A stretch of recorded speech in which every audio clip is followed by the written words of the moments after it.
혹시 게리 토마스라는 목사님 들어보셨나요? 이분이 기독교인의 삶에 대해 아주 도발적인 질문을 하나 던지는데요. 오늘 이야기는 바로 그 질문에서부터 시작해볼까 합니다. 아니, 우리 다 하나님 사랑하고 또 바르게 살려고 정말 애쓰잖아요. 그런데 왜 때로는 영적으로 완전히 메말라 버린 것 같고 지쳐 쓰러질 것 같을까요? 오늘 우리가 깊이 들여다볼 게 바로 이 딜레마입니다. 이렇게 신실하게 살려고 노력하는데도 어김없이 찾아오는 이 영적 소진의 문제 말이죠. 그런데 있잖아요. 영적 탈진의 원인이 우리의 노력이 부족해서가 아니라는 거예요. 진짜 문제는 바로 이런 종류의 믿음들, 그러니까 결국 우리 자신에게 의존하게 만드는, 스스로를 지치고 소모시키는 그런 믿음들을 우리가 너무 꽉 붙들고 있기 때문이라는 거죠. 자, 그럼 이 문제를 한번 제대로 파고 들어볼까요?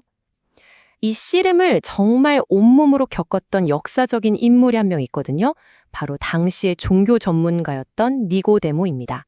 니고데모가 어떤 사람이었냐면요. 바리새인이었고 모두에게 존경받는 율법 교사였어요. 말 그대로 율법에 대해서는 모르는 게 없는 사람이었죠. 그런데 그런 그에게도 마음속에 채워지지 않는 무언가가 있었던 겁니다. 더 깊은 진리를 찾아서 한밤중에 몰래 예수님을 찾아올 정도로요. 그런데 예수님의 대답은 그에게 정말 큰 수수께끼처럼 들렸습니다. 그리고 놀라운 건 바로 이 한 구절에 대한 니고데모의 오해가 오늘날 수많은 사람들을 헷갈리게 하고 넘어지게 하는 바로 그 오해와 정확하게 똑같다는 겁니다. 이 전체 개념을 푸는 열쇠가 어디에 있냐면요. 놀랍게도 원어인 헬라어에 숨어 있습니다. 니고데모는 첫 번째 의미, 그러니까 다시 태어난다는 말로 알아들은 거예요. 그래서 문자 그대로 이해하고 혼란에 빠진 거죠. 아니, 제가 어머니 뱃속에 들어갔다가 다시 나와야 한다는 말씀이십니까? 하고요. 하지만 예수님이 의도하신 건 그게 아니었습니다. 바로 두 번째 의미, 위로부터 태어난다는 뜻이었죠. 바로 이 지점이 핵심입니다, 여러분. 한 관점은 철저하게 내가 뭘 할 수 있느냐에 초점을 맞춰요. 이건 결국 실패와 소진으로 이어질 수밖에 없죠. 하지만 다른 관점은 하나님께서 무엇을 하시느냐에 대한 겁니다. 그리고 이건 순전한 은혜의 영역이죠. 자, 그렇다면 이게 우리가 하는 일이 아니라 하나님께서 우리에게 행하시는 일이라면 그걸 우리가 어떻게 할 수 있을까요? 그게 진짜라는 걸 어떻게 확신할 수 있죠? 여기에 대해 예수님께서 정말 아름다운 비유를 하나 들어주십니다. 이게 무슨 뜻일까요? 이 새로운 탄생은 우리가 계획하거나 통제할 수 있는 성질의 것이 아니라는 겁니다.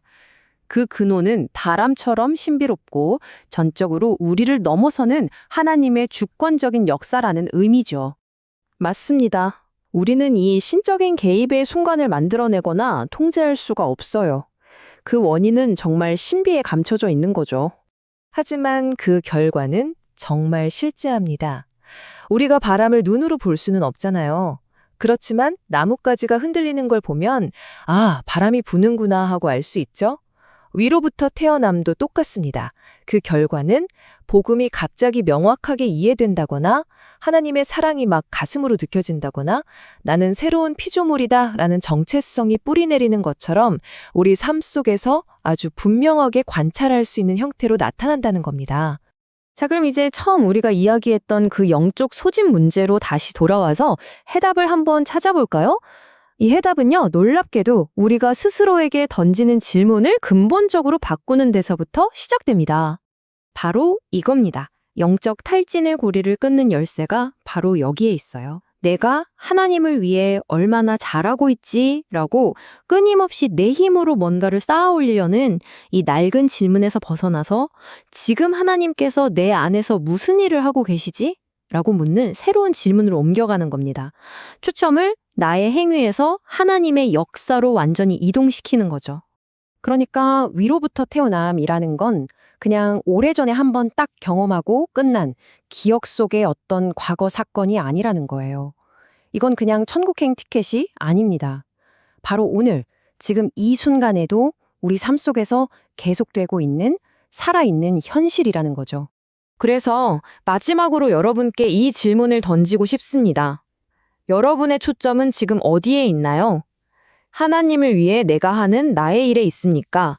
아니면 내 안에서 하나님이 이루시는 하나님의 일에 있습니까? 이 질문에 대한 여러분의 대답이 모든 걸 소진시키는 삶과 은혜로 가득한 기쁨의 삶을 가르는 결정적인 차이를 만들지도 모릅니다.